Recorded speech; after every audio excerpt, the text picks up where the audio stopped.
L'aéroport Toulouse-Blagnac, le partenaire des entreprises du Grand Sud-Ouest, vous présente le Club Éco d'Objectif-News.tv.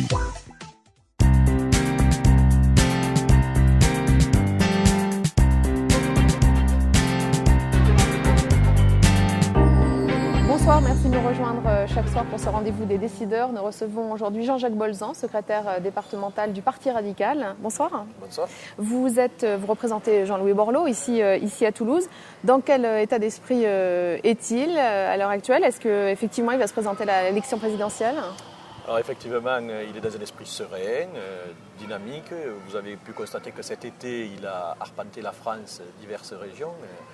Et il se présentera sûrement mi-octobre, il annoncera sa candidature. Et je crois que ce sera positif pour la France. Est-ce qu'il ira vraiment jusqu'au bout? Est-ce qu'effectivement il sera candidat?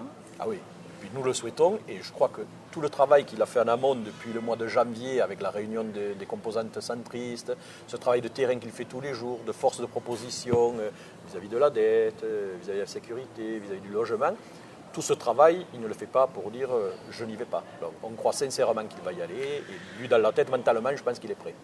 Est-ce que c'est une candidature de dépit, de ne pas avoir eu le poste qu'il convoitait en fin 2010, ou est-ce que c'est une candidature, je dirais, positive? Non, c'est une candidature positive de sa part et je crois qu'on peut constater qu'à l'heure actuelle... Mais il a été déçu quand même. Il a été déçu parce qu'on lui a fait miroiter le poste de Premier ministre qu'il n'a pas eu, mais ce n'est pas dû à la déception. Il aurait été Premier ministre, il aurait mis en œuvre sa politique sociale, humaniste, écologique qu'il souhaitait mettre en place. Il n'a pas été. Nous voyons même qu'entre le PS hégémonique et l'UMP qui se droitise de l'autre, il y a une place au centre qui n'est pas occupée à l'heure actuelle. Et je crois que les Français attendent quelque chose de consensuel qui puisse amener la France à sortir de la crise dans laquelle elle est. Votre avis sur les mesures d'austérité annoncées fin août?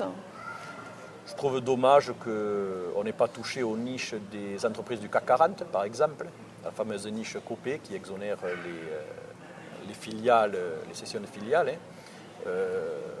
C'est difficile effectivement de trouver, je crois que c'est 20 milliards d'euros. Mais il faut surtout, je crois que ce qu'on n'a pas fait, c'est de toucher vraiment aux très hauts revenus en créant une tranche d'impôt supplémentaire à 46 ou 47%. Quels seront les axes forts de cette candidature, Jean-Louis Borloo? Alors Jean-Louis Borloo, c'est d'abord une méthode, la méthode qu'il a mis en place au niveau du Grenelle, c'est-à-dire réunir tous les acteurs sur un sujet donné, les pour, les contre, pour arriver à quelque chose de consensuel qui fasse qu'on ait une réforme qui aille dans le bon sens et qui soit consensuelle.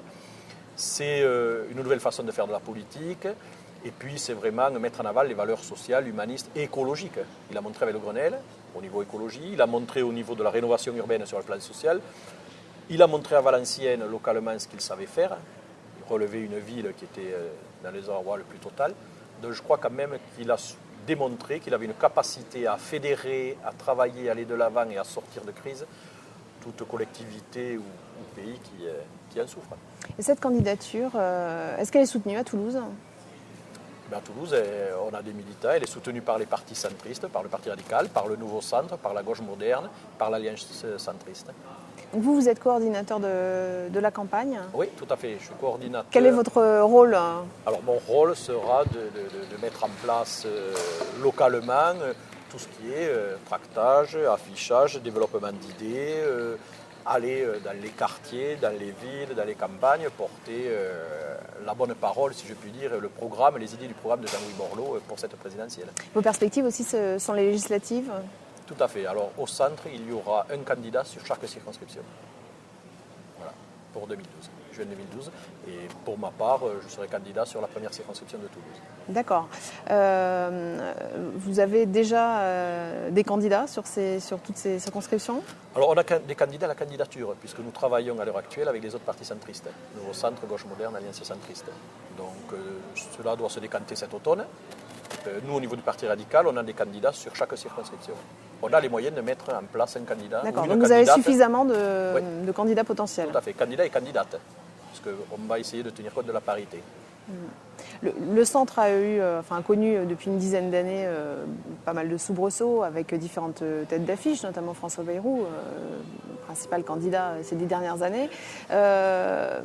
Finalement, on a du mal un peu à voir quelle peut être l'existence du centre au sein de l'UMP. Est-ce que ce n'est pas un échec finalement de s'intégrer complètement à l'UMP ? Disons que moi, ma façon de voir les choses, c'était qu'au début, j'ai participé à la création de l'Union Amouement. J'étais au sein des démocrates sociaux, UDF, et quand il y a eu ce regroupement, j'étais favorable parce que je me suis dit, c'est d'avoir plusieurs partis, plusieurs tendances qui s'invectivent les unes des autres alors qu'ils ont à peu près les mêmes idées, ça serait pas mal de se regrouper.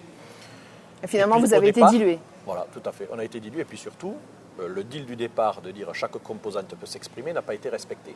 Donc il arrive un moment où vous dites, attendez, pour faire vivre ma pensée, mes valeurs, il faut être dehors et puis allez. Donc c'est ce qu'on fait et à partir de septembre, on sera vraiment opérationnel. Vous avez des pressions de l'UMP pour que Jean-Luc Bordeaux ne se présente pas à la présidentielle, toujours ? Alors ici localement non,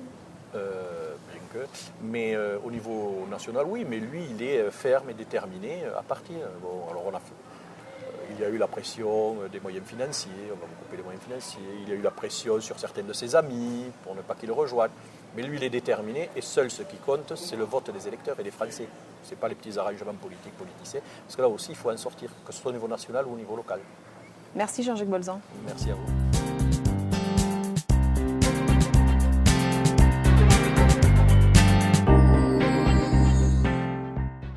L'aéroport Toulouse-Blagnac, le partenaire des entreprises du Grand Sud-Ouest, vous présente le Club Éco d'Objectif News.tv.